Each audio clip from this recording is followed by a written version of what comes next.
नंतर 1947 नंतर इंग्लंडची भूमिका दुय्यम झाली, अमेरिकेची भूमिका महत्वाची ठरायला लागली. पण ह्या दोघांनाही पाकिस्तान स्थिर व्हायला नको होतं, त्यांना भारतही स्थिर व्हायला नको होता. आणि भारत अस्थिर ठेवण्याचं साधन म्हणून पाकिस्तान या पद्धतीने ते राजकारण केलं गेलं. पाकिस्तानमधल्याच काही पत्रकारांनी लिहून ठेवलं, मी त्याचाही उल्लेख केला की जर जिना आजारी नसते आणि जगले असते तर त्यांचा खून झाला असता. त्यांना नैसर्गिक मरण आलं म्हणून त्यांचा खून झाला नाही, खून करण्याची संधी मिळाली नाही. पण नैसर्गिक मरण आलं नसतं तर त्यांचा खून नक्की झाला असता. एवढी परिस्थिती त्यावेळेला तयार झालेली होती. तुलनाच करायची झाली तर त्या मुद्द्यावरती ते आणि नेहरू समान होते. नेहरू जन्माने हिंदू होते, पण बाकी कुठल्याही अर्थाने ते हिंदू नव्हते. तसं जिना सुद्धा जन्माने मुसलमान होते, पण कुठल्याही अर्थाने मुसलमान नव्हते. तर मुस्लिम लीगची स्थापना ही हिंदू मुस्लिम संघर्षातून झाली नाही, तर हिंदू मुस्लिम संघर्ष तयार करण्यासाठी ती स्थापना इंग्रजांनी ठरवली. आणि त्यामुळे मुस्लिम लीग ही पूर्णपणे इंग्रज सरकारच्या हातातलं बाहुलं होतं, प्यादं होतं. पाकिस्तान निर्माण झाल्यानंतर त्या सगळ्या व्यक्ती, त्या संस्था, त्या संघटना त्या पुढच्या 5 वर्षात नाहीशा झाल्या, नष्ट झाल्या. आणि नष्ट केल्या गेल्या, आपोआप झाल्या नाही, नष्ट केल्या गेल्या, जाणून बुजून ठरवून केल्या गेल्या. आणि हा जो प्रकार आहे तो राजकारणाचा एक अत्यंत वेगळा पैलू आहे. म्हणून मग मी त्याचं सगळं अधिक शोधायला लागलो, त्यातले काही दुवे शोधायला लागलो आणि त्यातून ते पुस्तक तयार झालं. नमस्कार, मी प्रतिभा चंद्रन आणि तुम्ही बघत आहात नवराष्ट्राचा विशेष पॉडकास्ट. आज आपण ज्या पुस्तकाबद्दल बोलणार आहोत ते पुस्तक आहे पाकिस्तानच्या निर्मात्यांचं नंतर काय झाले. पाकिस्तान हा तसा आपल्या ला शेजारचा देश, भारतापासून अलग झालेला देश, आणि त्यानंतर पाकिस्तानामध्ये नेमकं काय काय झालं हे सुद्धा आपण बघणार आहोत. मुळात फाळणीची बीजं जी ब्रिटिशांनी रोवली ती कशा पद्धतीने, आणि नंतर ज्या ज्या पाकिस्तानसाठी म्हणून ज्यांनी काम केलं त्यांचं नेमकं काय झालं.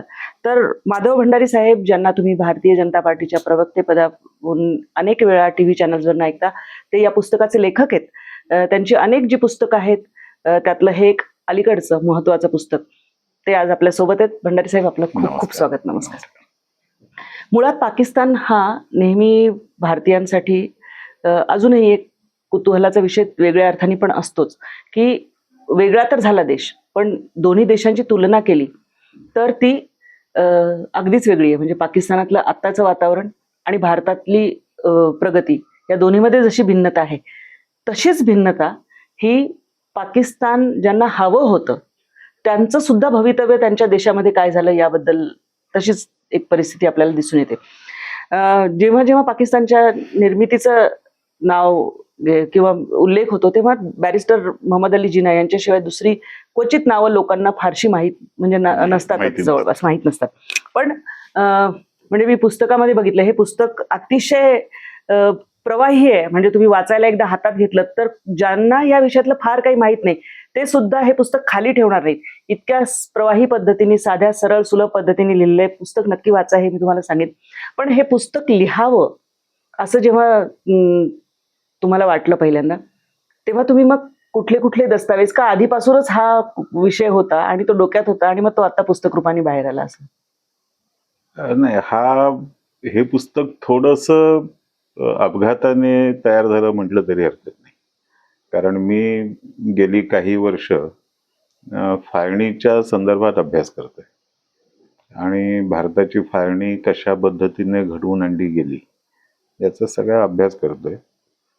तर ते करत असताना जेव्हा अनेक संदर्भ मी मिळवले, वाचत होतो, त्याच्यातून मला एक लक्षात आलं की पाकिस्तानची म्हणजे मुख्यतः जिनांचा मृत्यू ज्या पद्धतीने झाला ते खूप वाईट आहे.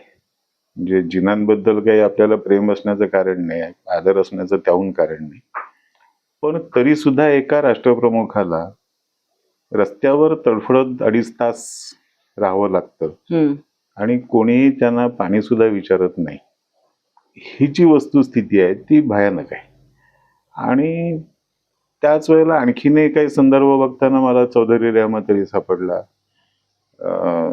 लियाकत अली खानच्या बद्दल सापडलं. तर मग त्यातून एक साखळी तयार होत गेली. म्हणून मग मी अधिक तपासायला लागलो.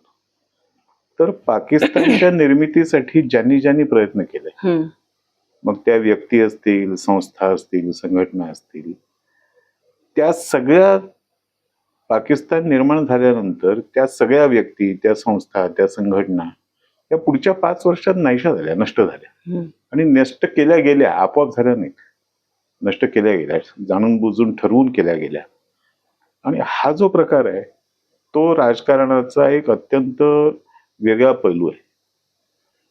म्हणून मग मी त्याचं सगळं अधिक शोधायला लागलो, त्यातले काही दुवे शोधायला लागलो आणि त्यातून ते पुस्तक तयार झालं. मुळात हे पुस्तक तुम्ही लिहायला सुरुवात केली हे ठीक आहे, पण आपण मुस्लिम लीगचा इतिहास, फाळणीची बीज कुठे रोवली गेली? कारण मुस्लिम लीग हे आधी म्हणजे 1906 वगैरे साली स्थापना, आणि आगा खान, प्रिन्स आगा खान, मग जिन्ना कसे जोडले गेले आणि तो थोडासा इतिहास, कारण ह्याच्यामध्ये नुसतं त्यांचं नंतर काय झालं याही पेक्षा बराच मागचा इतिहास आहे जो वाचण्यासारखा आहे, जो अभ्यासण्यासारखा आहे असा. तर ती स्थापना नंतर ए आबेरुदे गंगा वो दिन याद है तुझको असं म्हणणारा इक्बाल, त्याला का पाकिस्तानला हे वाटलं? असे अनेक प्रश्न आहेत. साहिर लुधियानवी, ज्यांना आपण अतिशय साहित्य क्षेत्रामध्ये मानतो, ते आधी पाकिस्तानात गेले आणि मग नंतर पुन्हा भारतात त्यांना यावं लागलं, पळून यावं लागलं. हे सगळं ह्या पुस्तकामध्ये आहे. तर तिथपासून ते भूमिका कशी फारकत होत गेली, म्हणजे काँग्रेसपासून दुरावत कशी गेली मुस्लिम लीग, आणि फाळणीची बीज कशी रुजत गेली? एक आपल्याला असं आतापर्यंतच्या इतिहासामध्ये दाखवलं गेलं, जे काही इतिहास आपल्याला शिकवला गेला, दाखवला गेला, त्याच्यात की हिंदू मुस्लिम संघर्षातून मुस्लिम लीगची निर्मिती झाली. वस्तुस्थिती तशी नाहीये. 1906 साली जेव्हा मुस्लिम लीगची स्थापना झाली, ती लॉर्ड मिंटोने घडवून आणली.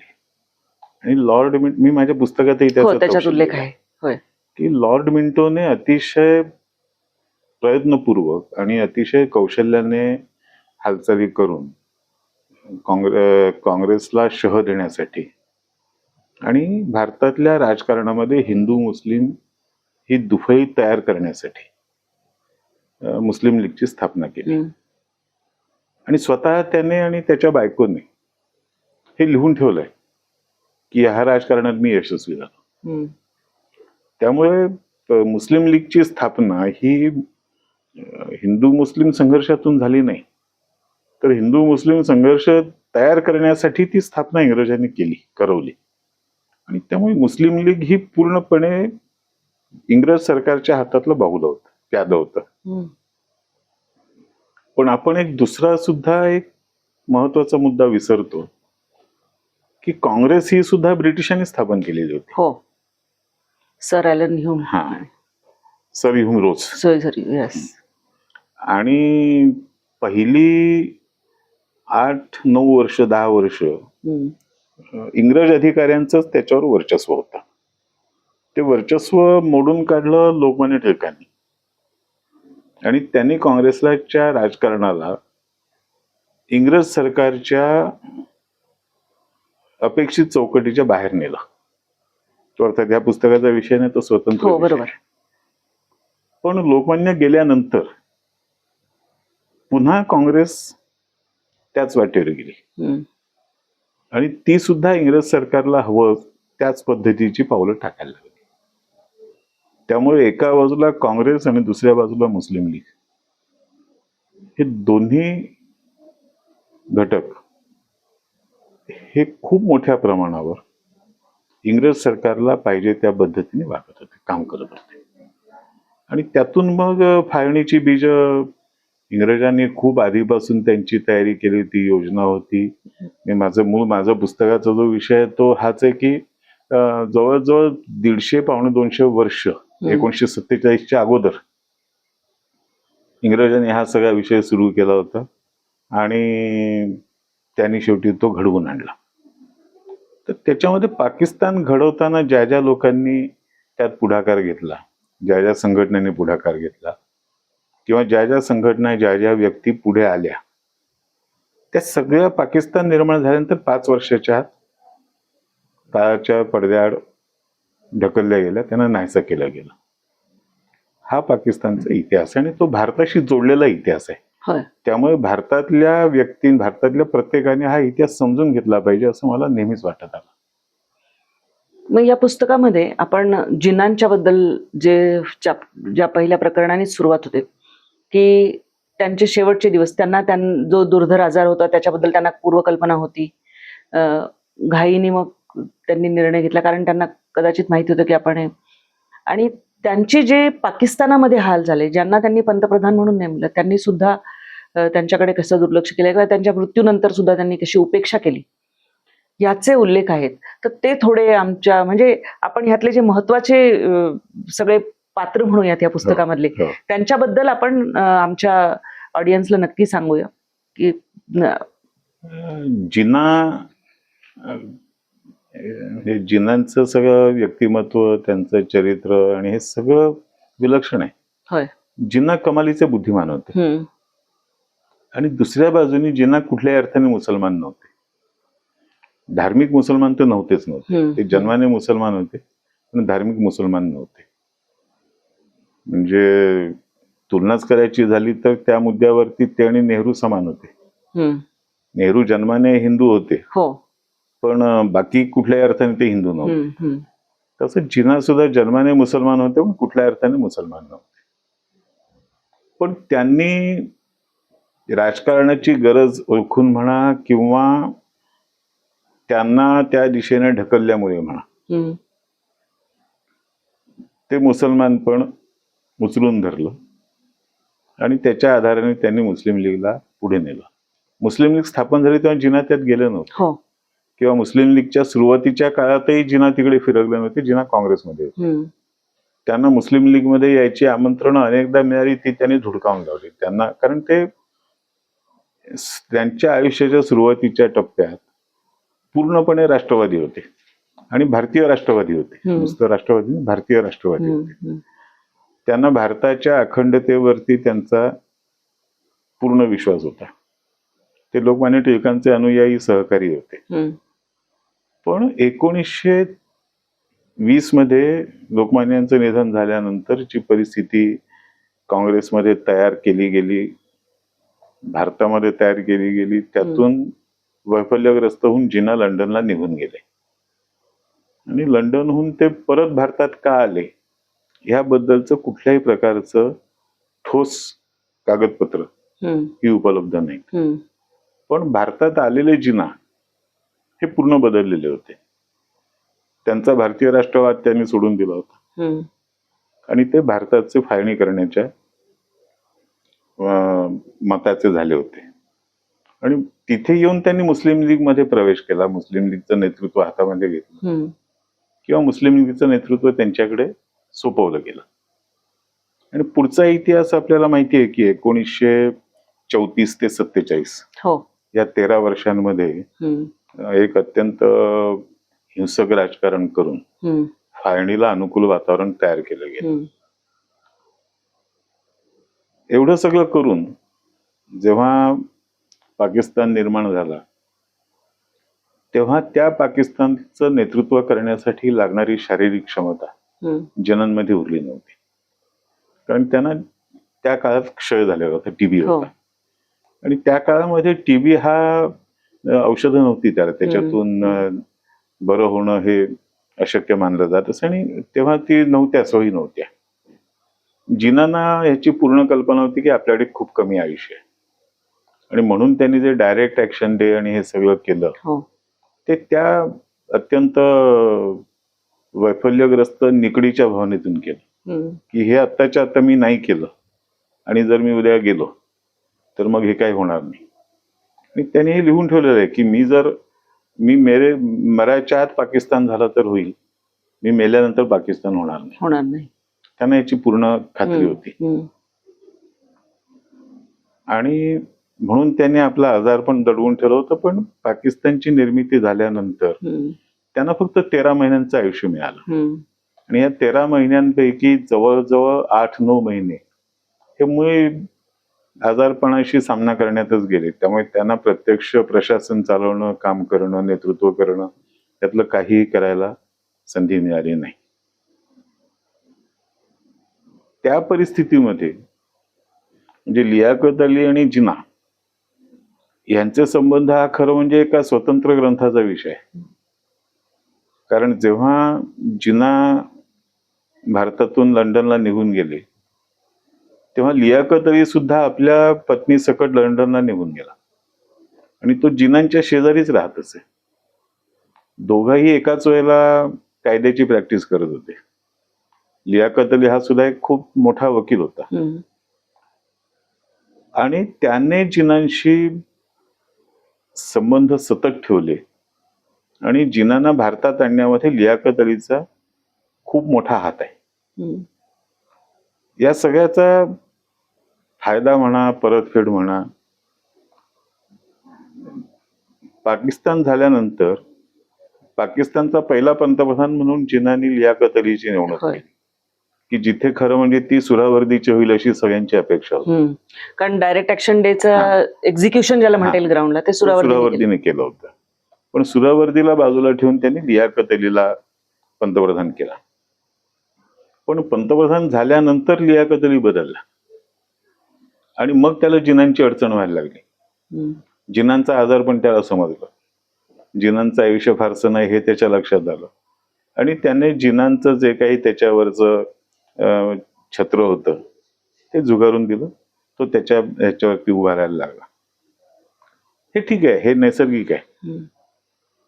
पण त्याच्यासाठी त्यांनी जिनांचा जो छळ केला आणि पाकिस्तानमधल्याच काही पत्रकारांनी लिहून ठेवलं, मी त्याचाही उल्लेख केला की जर जिना आजारी नसते आणि जगले असते तर त्यांचा खून झाला असता. त्यांना नैसर्गिक मरण आलं म्हणून त्यांचा खून झाला नाही, खून करण्याची संधी मिळाली नाही. पण नैसर्गिक मरण आलं नसतं तर त्यांचा खून नक्की झाला असता. एवढी परिस्थिती त्यावेळेला तयार झालेली होती आणि ते लियाकत अलीने नंतरच्या शेवटच्या 6 महिन्यांनी दाखवूनच दिलं. त्याने जिनांना मिळणाऱ्या औषधोपचारांमध्ये हेळसांड केली, त्यांना औषधं वेळेवर मिळू दिली नाहीत, वैद्यकीय मदत मिळू दिली नाही. एवढंच नाही, ज्या शेवटच्या दिवशी जिना क्वेटाला होते तिथून त्यांना कराचीला आणलं. तर कराची विमानतळावरती त्यांना घ्यायला जी अँब्युलन्स पाठवली होती त्या अँब्युलन्स मध्ये पेट्रोलच नव्हतं. ती 2-2.5 किलोमीटर बाहेर आली आणि बंद पडली. पेट्रोल नाही म्हणून बंद पडली.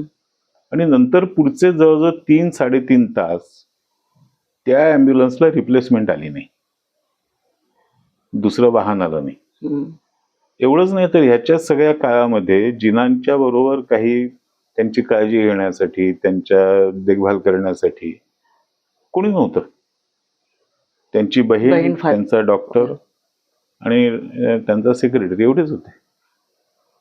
तर हा सगळा प्रकार जो लियाकत अलीने केला तो अत्यंत क्रूरपणाचा होता.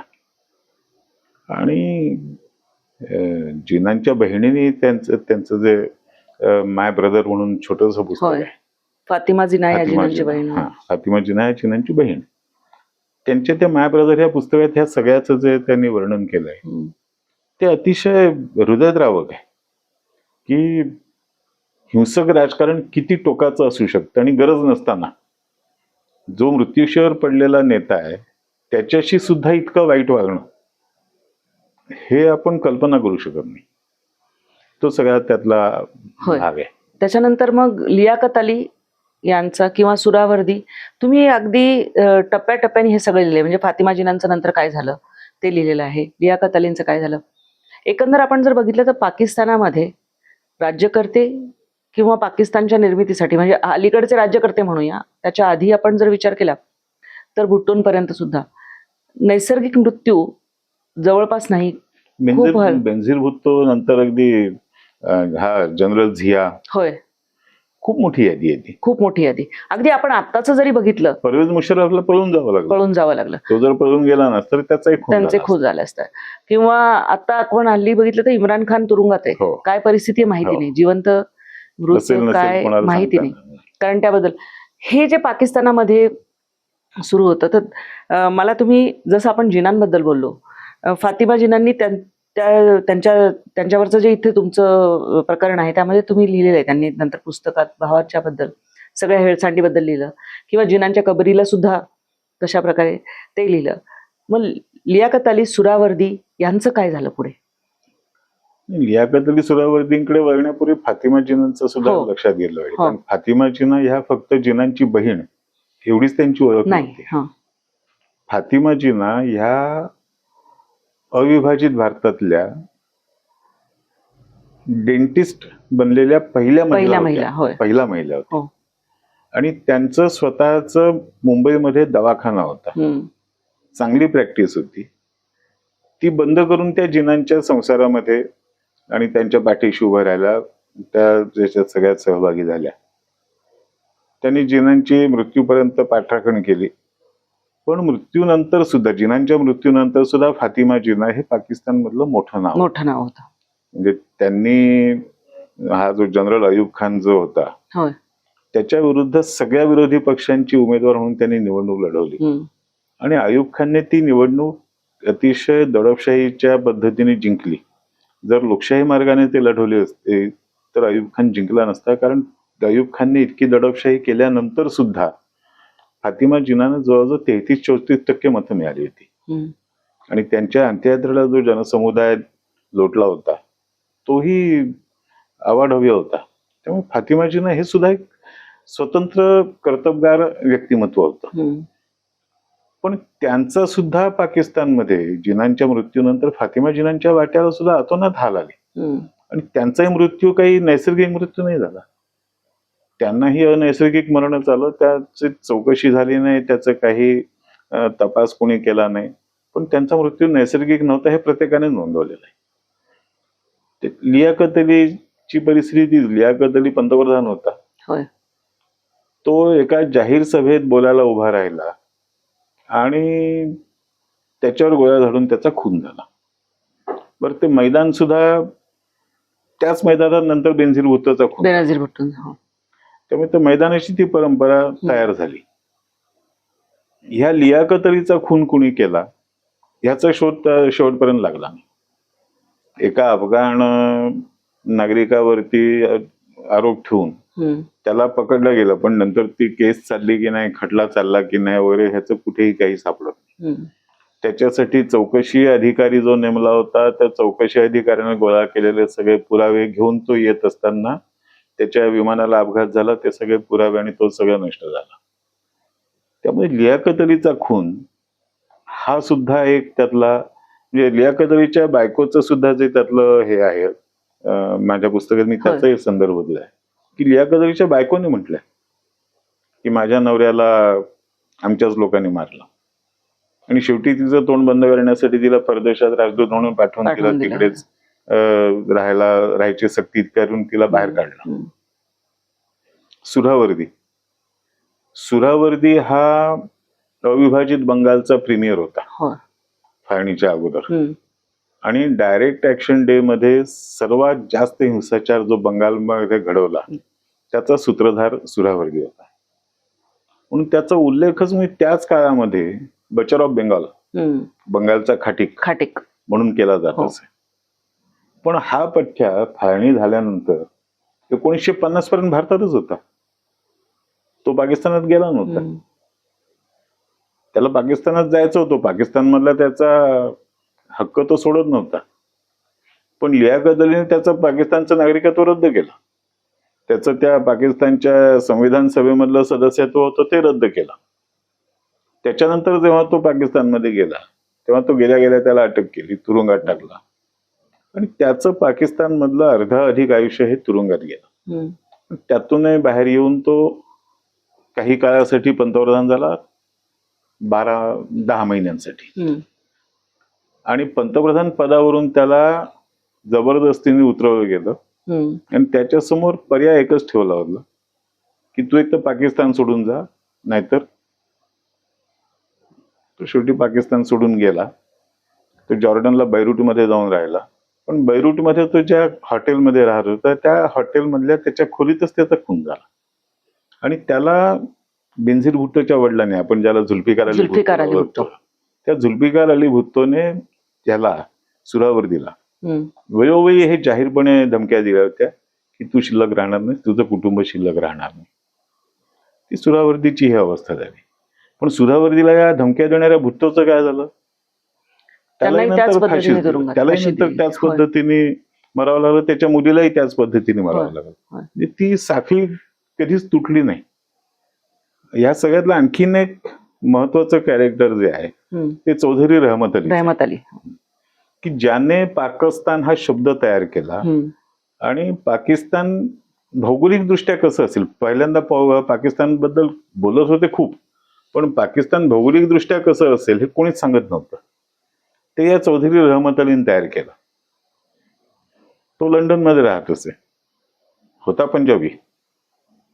पाकिस्तान झाल्यानंतर लंडन मधलं आपलं सगळं विकून टाकून तो पाकिस्तानात परत आला.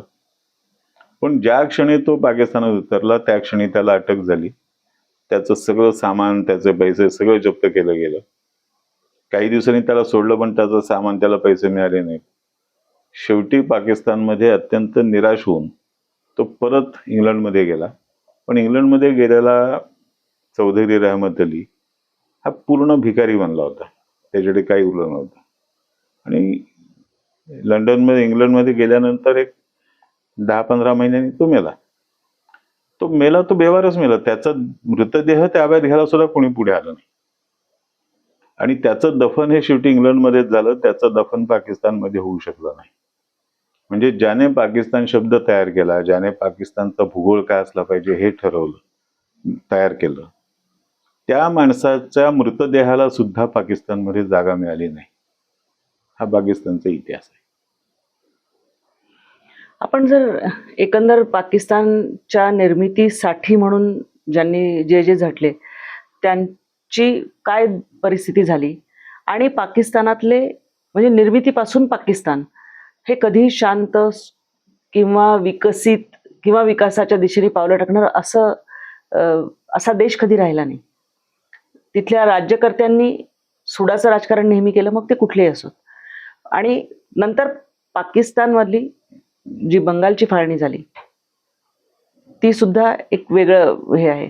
तर तो थोडासा इतिहास, कारण तुम्ही ह्या पुस्तकामध्ये त्याच्या आधीचं भारताचं चित्र जे आहे अगदी नेपाळ भूतान पर्यंत त्याचंही वर्णन आहे की नेमका भारत होता किती, अविभाज्य भारत म्हणजे किती मोठा होता, किती विशाल होता. आणि मग नंतर अफगाणिस्तानचा भाग किंवा हे सगळे जसे त्याचे तुकडे तुकडे होत गेले, त्याचं खूप सुरेख वर्णन या पुस्तकामध्ये. म्हणजे मी नक्की सांगेन की हे वाचा. म्हणजे भारत हा एक जणू काही 1947ला जन्माला आलेलं राष्ट्र आहे असं एक नॅरेटिव्ह आपल्यापर्यंत पोहोचवला जातो. तो किती खोटा होता. आणि भारत हा सिंधू पर्यंत असं जर म्हणतात तसा कसा देश होता हे पुस्तकामध्ये तुम्हाला व्यवस्थित कळेल. तर मी साहेब तुमच्याकडे परत येते की आपला जो प्रश्न होता कशा पद्धतीने हे होत गेलं आणि पाकिस्तानामधली ती परिस्थिती जी नंतर निर्माण झाली ही काय कारण? एक पाकिस्तानची निर्मिती हे ब्रिटिशांचं कारस्थान जसं होतं तसं ते आंतरराष्ट्रीय राजकारणामधला एक खूप मोठा डाव होता. त्याच्यामध्ये 2 खेळाडू महत्वाचे होते, इंग्लंड आणि अमेरिका. नंतर 1947 नंतर इंग्लंडची भूमिका दुय्यम झाली, अमेरिकेची भूमिका महत्वाची ठरायला लागली. पण ह्या दोघांनाही पाकिस्तान स्थिर व्हायला नको होतं, त्यांना भारतही स्थिर व्हायला नको होता. आणि भारत अस्थिर ठेवण्याचं साधन म्हणून पाकिस्तान या पद्धतीने ते राजकारण केलं गेलं. पण भारताच्या एकंदर अंतर्गत ज्याला सुप्त शक्ती ज्या आहेत त्याच्यामुळे भारताच्या बाबतीतले त्यांचे डावपेच त्यांना पाहिजे होते त्या पद्धतीने यशस्वी झाले नाही. पण पाकिस्तान हे पूर्णपणे त्यांच्या तालावर नाचत राहिलं. त्याच्यातून मग पाकिस्तानची फाळणी झाली, बांगलादेश वेगळा झाला. पुन्हा बांगलादेशची परंपरा तीच आहे. शेख मुजीबुर रहमानने बांगलादेश निर्माण केला, शेख मुजीबुर यांच्या कुटुंबासकट सगळे आपण आधी गेल्या 2 वर्षातलं सगळं प्रकरण बाकीच्या नेत्यांच्या त्याच पद्धतीने हत्या झाल्या, कत्ली झाल्या. ते म्हणजे पाकिस्तानमधून बांगलादेश वेगळा झाला म्हणून त्यांच्या स्वभावात काही फरक नाही पडला. तिथं दोघेही वागण्यात त्याच पद्धतीने वागतात. पण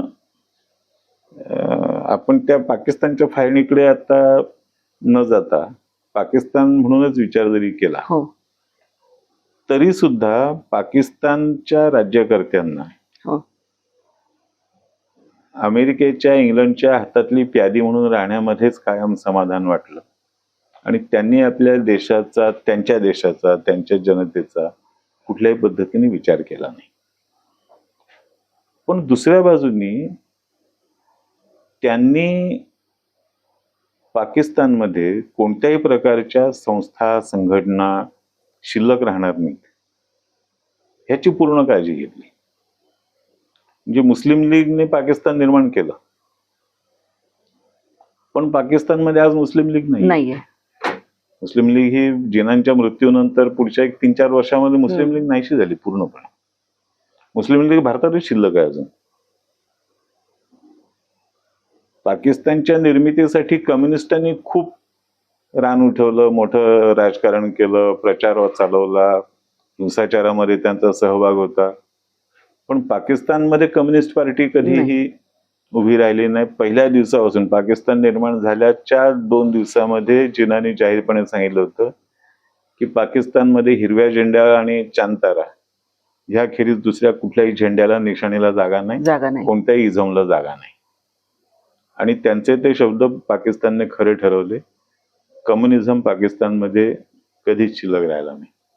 जे कम्युनिस्ट पाकिस्तान, आणि पण कम्युनिस्टही खूप, आपल्याला कम्युनिस्टांना ओळखलं नाही, आजही ओळखत नाही. ज्या कम्युनिस्टांनी पाकिस्तानच्या निर्मितीसाठी एवढं रान उठवलं, लाखो लोकांचे जीव घेतले, त्यांच्यापैकी 80-85% कम्युनिस्ट हे पाकिस्तानात गेले नाही. जसं जोगेंद्रनाथ मंडल, तुम्ही नाही, जोगेंद्रनाथ मंडल बाजूला ठेवा. सगळ्यात मोठं उदाहरण ज्योती बसू. डायरेक्ट ऍक्शन डे मध्ये सुरावर्दीचा जेवढा भूमिका होती, समजा सुरावर्दीची भूमिका 100% असेल तर ज्योती बसूंची भूमिका 25% तरी होतीच होती. ज्या सभेमध्ये सुरावर्दींनी हिंसाचाराला हे दिलं, सुरुवात करायचा इशारा दिला, त्या सभेमध्ये ज्योती बसू हजर होते.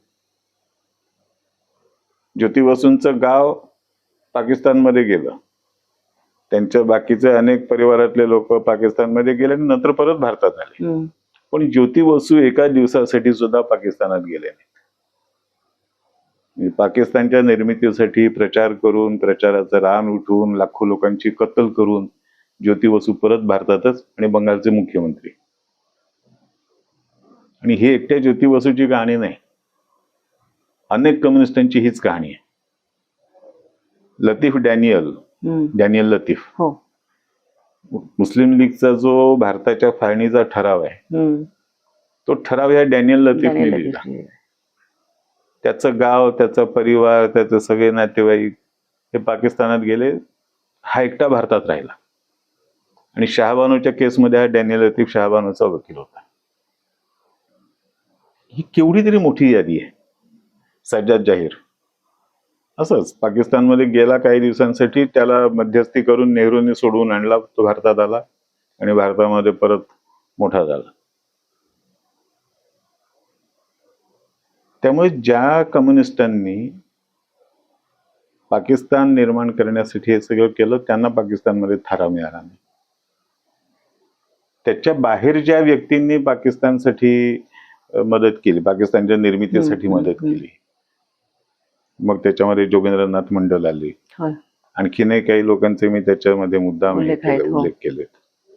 तर ते जोगेंद्रनाथ मंडल हे तर म्हणजे त्यांना त्यांचे कुटुंबीय, त्यांचे सहकारी, त्यांचे जवळचे लोक हे सगळे सांगत होते की तुम्ही पाकिस्तानच्या नादाला लागू नका, पाकिस्तानच्या मागणीच्या नादाला लागू नका, तुम्ही भारतातच तुम्हाला भवितव्य आहे.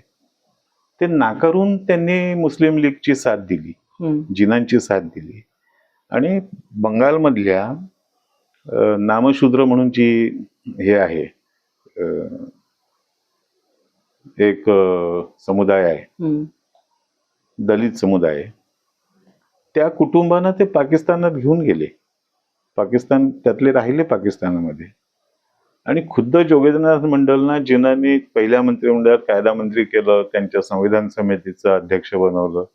पण पहिल्या 10 महिन्यात जिनांच्या हयातीमध्ये मंडलना पळून यावं लागलं भारतामध्ये. आणि ते जर भारतात पळून आले नसते त्या रात्री तर दुसऱ्या दिवशी त्यांचा मृतदेह सापडला असता. ते पळून येऊ शकले, पण त्यांनी ज्या लाखो दलित कुटुंबांना बंगालमध्येच ठेवलं होतं, म्हणजे पाकिस्तानमध्ये ठेवलं होतं, ते नाही येऊ शकले. आणि ती कुटुंब आजही अत्यंत हीन दर्जाचं जीवन पाकिस्तानमध्ये जगतायत. आजही त्यांना पाकिस्तानमध्ये दुय्यम दर्जाचंच नागरिकत्व आहे. त्यांना धर्मांतर करता येत नाही, कारण ह्या नामशूद्र समुदायामधला बहुसंख्य समुदाय हा साफसफाईच्या कामात आहे. आणि मुसलमान स्वतः साफसफाई करणार नाही, कारण तो उच्च आहे, उच्चवर्णीय आहे असं तो मानतो. त्यामुळे तो साफसफाई करत नाही. मग साफसफाई करायला ही दलितच पाहिजेत, म्हणून त्यांना हिंदू ठेवलं पाहिजे. ते मुसलमान झाले तर मग त्यांच्या साफसफाईची कामं त्यांना सांगता येणार नाही. अशा पद्धतीचं अत्यंत गलिच्छ आणि अत्यंत अमानवी राजकारण हे या दलित कुटुंबांबरोबर गेली 75 वर्ष सुरू आहे. जोगेंद्रनाथ मंडलना सुद्धा भारतात येऊन काही, म्हणजे त्यांचं एक पत्र आहे, मी त्या पत्राचा उल्लेख केला. मी सगळं दिलं नाही, जवळजवळ 9000 शब्दांचं पत्र आहे. पण त्या पत्रामध्ये काय पद्धतीने हिंदूंवर अत्याचार होत आहेत याचं सगळ्याच वर्णन जोगेंद्रनाथ मंडलनी करून ठेवलेलं आहे. आणि तो दस्तावेज आहे एक महत्वाचा दस्तावेज भारतातल्या जनतेला समजला पाहिजे. या पुस्तकात जसं पाकिस्तानातले आणि तिथल्या म्हणजे राजकीय नेत्यांचं काय झालं ह्याचा उल्लेख आहे, तसा महत्वाचा उल्लेख आणखी जो आपल्याला दिसतो तो जे संस्थानांचं विलिनीकरण आणि त्यासाठी सरदार वल्लभभाई पटेल यांनी केलेलं काम, खास करून 3 संस्थानं जी यायला तयार नव्हती त्यावेळी सरदार वल्लभभाई पटेल यांनी केलेलं काम जे आहे ते सुद्धा नव्या पिढीला जाणून घेणं आवश्यक आहे. आणि त्याचा उल्लेख या पुस्तकामध्ये, त्याबद्दल थोडं आपण सांगावं असं. हा तर जी संस्थानं जी भारतामध्ये राहण्यासाठी त्यांना म्हणजे विलिनीकरणासाठी मुख्य त्यातली जी होती 5, त्यातलं एक जम्मू काश्मीर होतं. म्हणजे जम्मू काश्मीरचा प्रश्न थोडा वेगळा होता. हो, जम्मू काश्मीरला भारतात राहायचं नव्हतं अशातला भाग नाही, किंवा त्यांना पाकिस्तानमध्ये जायचं नव्हतं, ह्या बाबतीत स्पष्ट होते. हैदराबाद, भोपाळ आणि जुनागड ही 3 संस्थानं अशी होती की त्यांना पाकिस्तानमध्येच जायचं होतं. आणि त्रावणकोर आणि जोधपूर ही संस्थानं अशी होती की त्यांना भारतात राहायचं नाही म्हणून पाकिस्तानात जायचं होतं. पण सरदार पटेलांनी ज्या पद्धतीने सगळे विषय हाताळले, त्यातला आता 6 पैकी 5 संस्थानांचा विषय सरदार पटेलांकडे होता, एक नेहरूंकडे होता जम्मू काश्मीरचा. त्यामुळे जम्मू काश्मीरचं काय झालं ते आपण आजतागायत बघतो. सरदार पटेलांनी त्रावणकोर, जोधपूर हे विषय खूप एका फटक्यात सोडवले. त्याचं म्हणजे चर्चाही फारशा झाल्या नाहीत. जुनागडचा विषय सुद्धा थोडा ताणला गेला, पण तो त्यांनी पोलीस कारवाई करून सोडवला आणि जुनागडचा नवाब पळून गेला पाकिस्तान. भोपाळच्या नवाबाने, म्हणजे भोपाळचा नवाब हा ब्रिटिशांचा हस्तगत होता आणि इंग्रजांनी त्याला पुढे करून संस्थानिकांची एक संघटना उभारली होती. त्या संघटनेचा हा प्रमुख होता आणि या संघटनेच्या माध्यमातून संस्थानिकांनी भारताच्या बाहेर राहावं असा प्रयत्न इंग्रजांनी खूप मोठ्या प्रमाणात केला. ते एक वेगळं राजकारण आहे. मी ह्या पुस्तकात त्याचा काही उल्लेख फारसा केला नाही. पण जेव्हा त्याच्या लक्षात आलं की हे संस्थानिक काही आपल्याला साथ देणारे नाहीत, तेव्हा त्याने तो विषय सोडला आणि स्वतःला पाकिस्तानामध्ये, माझं संस्थान मी पाकिस्तानात विलीन करणार असं भूमिका घेतली. जनता त्याच्या विरुद्ध होती. जनतेला पाकिस्तानात जायचं नव्हतं, पण ह्याला जायचं होतं. पण नंतर एकंदर सगळं वातावरण, रागरंग बघून त्याने सुद्धा माघार घेतली आणि भोपाळ सुद्धा भारतात विलीन झालं. राहता राहिला प्रश्न हैदराबादचा. आणि हैदराबादचा निजाम हा सगळ्याच अर्थाने मोठं अवघड प्रकरण होतं. एकतर श्रीमंती अफाट होती, त्याचं संस्थान खूप मोठं होतं. भारतातलं सगळ्यात मोठं संस्थान हैदराबादचं होतं. त्याच्यानंतर जम्मू काश्मीरचं होतं.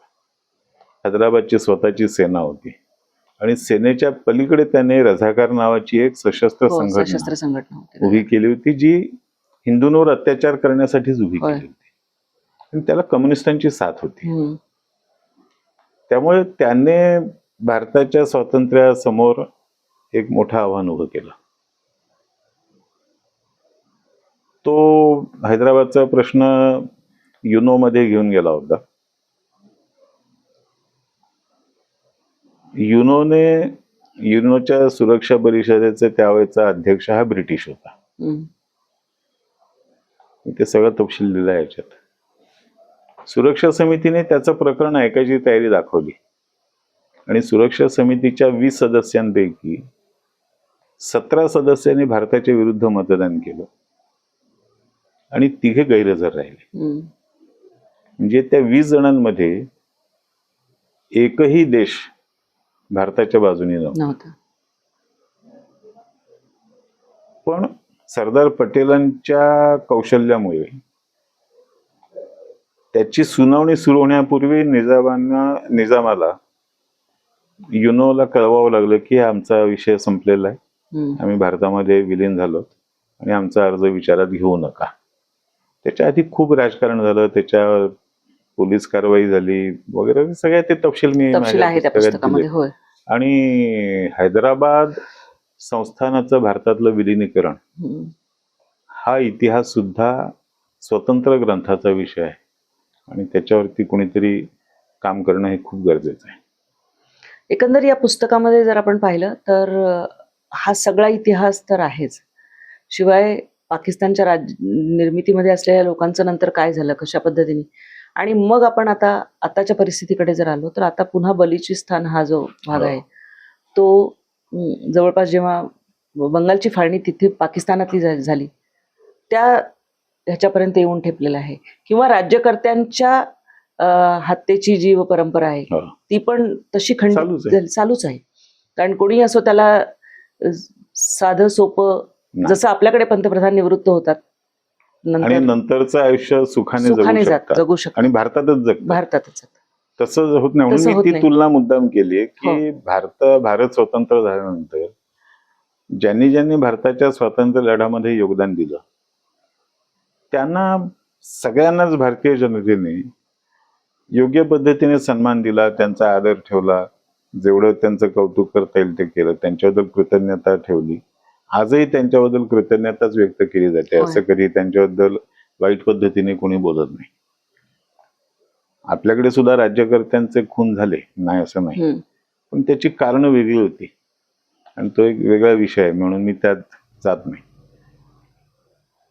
पण ज्या पद्धतीने जिनांना रस्त्यावर तडफडत राहावं लागलं ती वेळ आपल्याकडच्या पंतप्रधान किंवा राष्ट्राध्यक्षावरती तर येऊच शकत नाही, पण गावच्या सरपंचावर सुद्धा येत नाही.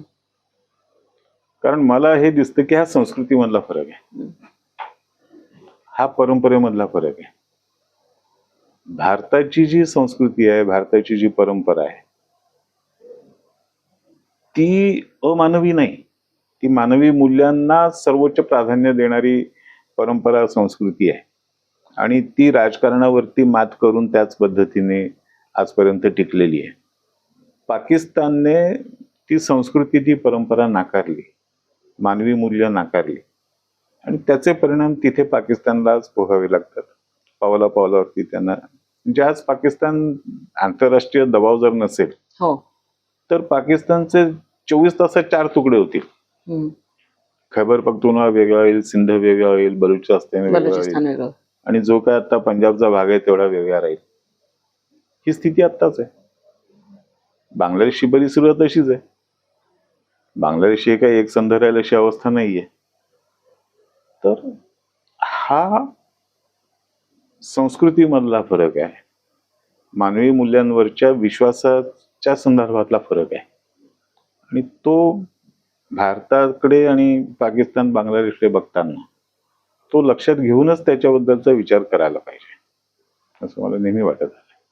हे एकंदर पुस्तक लिहून होत असताना म्हणजे इतिहास माहीत असणं, पण पुस्तकासाठी म्हणून तयारी करणं आणि मग त्यानंतर एका निष्कर्षाप्रत कुठेतरी आपण येतो. तुम्ही कुठल्या निष्कर्षाप्रत आलात आणि ही प्रक्रिया पूर्ण झाल्यानंतर?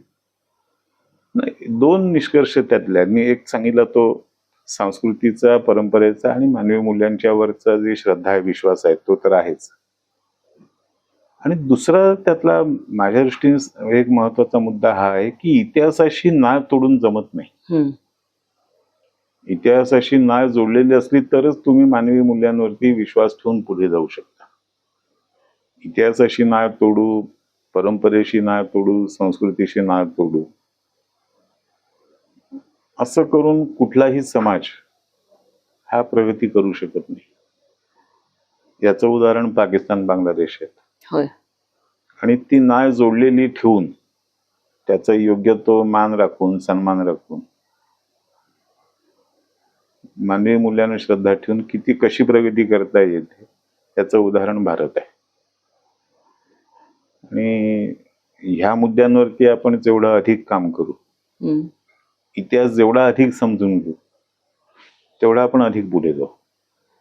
दुर्दैवाने झालं असं की 47 सालापासून आतापर्यंत आपला खरा इतिहास आपण समजून घेण्याचा प्रयत्न खूप कमी केला. ज्यांच्या हातात सगळी सूत्र होती त्यांनी एक धादांत खोटा इतिहास आपल्या कपाळावर मारला आणि आपण तोच समजून, तोच खरा इतिहास असं समजून पुढे जात राहिलो. आता हळूहळू त्यातले खोटारडेपणा समोर येतोय, फसवणूक समोर येते आणि आता अभ्यास करण्याची लोकांची प्रवृत्ती जागी होते. प्रश्न पडतायत, त्या प्रश्नांची उत्तरं शोधण्याची तयारी होते. आणि मला असा विश्वास आहे ही प्रक्रिया याच पद्धतीने चालू राहिली तर पुढच्या 10 वर्षामध्ये भारताच्या इतिहासाचे अनेक नवे पैलू, नवे कंगोरे जे आजपर्यंत आपल्यापासून लपून ठेवलेले होते ते आपल्या समोर आल्याशिवाय राहणार नाही. माझं पुस्तक हे अशाच एक प्राथमिक प्रयत्न आहे. माझी यातली इच्छा एवढीच आहे की हे पुस्तक वाचून लोकांच्या मनात प्रश्न निर्माण झाले पाहिजेत. त्या प्रश्नांची उत्तरं शोधण्याचा प्रयत्न त्यांनीच केला पाहिजे. त्यातून इतिहासाची आणखीन अनेक पानं उघडकीला येतील की जी आजपर्यंत आपल्याला माहिती नाही. अगदी बरोबर आहे. कारण रिक्लेमिंग आवर ओन हिस्ट्री, कारण नेहमी आता आपण जे इतिहासकार नवनवीन येत आहेत, अभ्यास करतायत, अनेक तरुण मंडळी इतिहासाची शास्त्रशुद्ध पद्धतीने अभ्यास करण्याचा प्रयत्न करतात, ज्याला पुराव्यांसह समोर आणण्या असे प्रयत्न सुरू आहेत. त्यामध्ये दिल्ली केंद्रित आपला इतिहास जास्त लिहिला गेला. याशिवाय डाव्या माफ करा, मी तुम्हाला मध्ये अडवतो. दिल्ली केंद्रित नाही लिहिला गेला. आपला इतिहास हा विशिष्ट हेतू केंद्रस्थानी ठेवून त्याकडेच येत होते की डाव्यांनी तो इतिहास त्यांच्या दृष्टिकोनातून लिहिला आणि तो आपल्यावर म्हणजे तोच रुजत गेला देशामध्ये आणि त्याला प्रतिवाद करणारा दुसरी बाजू ही कधी पुढे आली नाही. त्यामुळे अनेक आपले जे म्हणजे राजे होते, संस्कृती होती, दक्षिणेतले राजे होते, ह्यांचा कुठेच इतिहास आपल्याला शाळेत सुद्धा शिकवला गेला नाही फारसा. म्हणजे आता जे स्वातंत्र्य चळवळीचाच तरी खरा इतिहास कोणाला माहिती, किती माहिती आहे? स्वातंत्र्य चळवळ ही फक्त एका घराण्याच्या मालकीची असं चित्र आजही रंगवण्याचा प्रयत्न केला जातोय ना.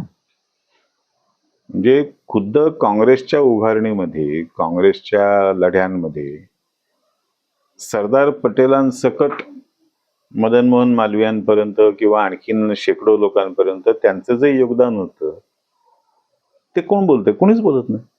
त्याच्यावरती पांघरून घालायचा प्रयत्न केला जातो. योगदान कोणाचं? तर एका कुटुंबाचं, बाकीच्यांचं काही नाही.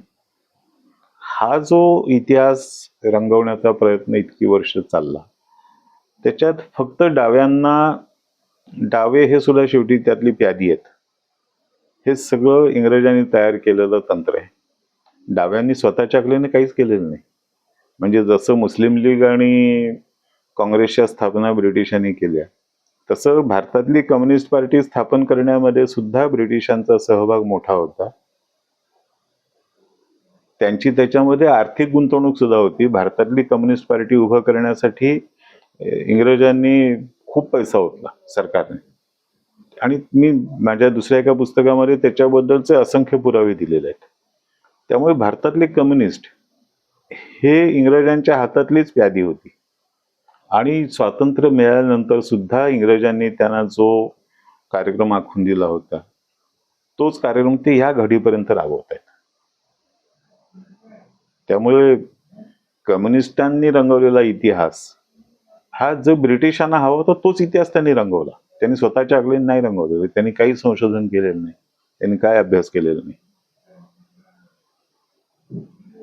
माझं हे विधान कोणालाही कितीही ह्याचं वाटेल धाडसाचं, पण मी हे दाखवून द्यायला तयार आहे, सिद्ध करायला तयार आहे.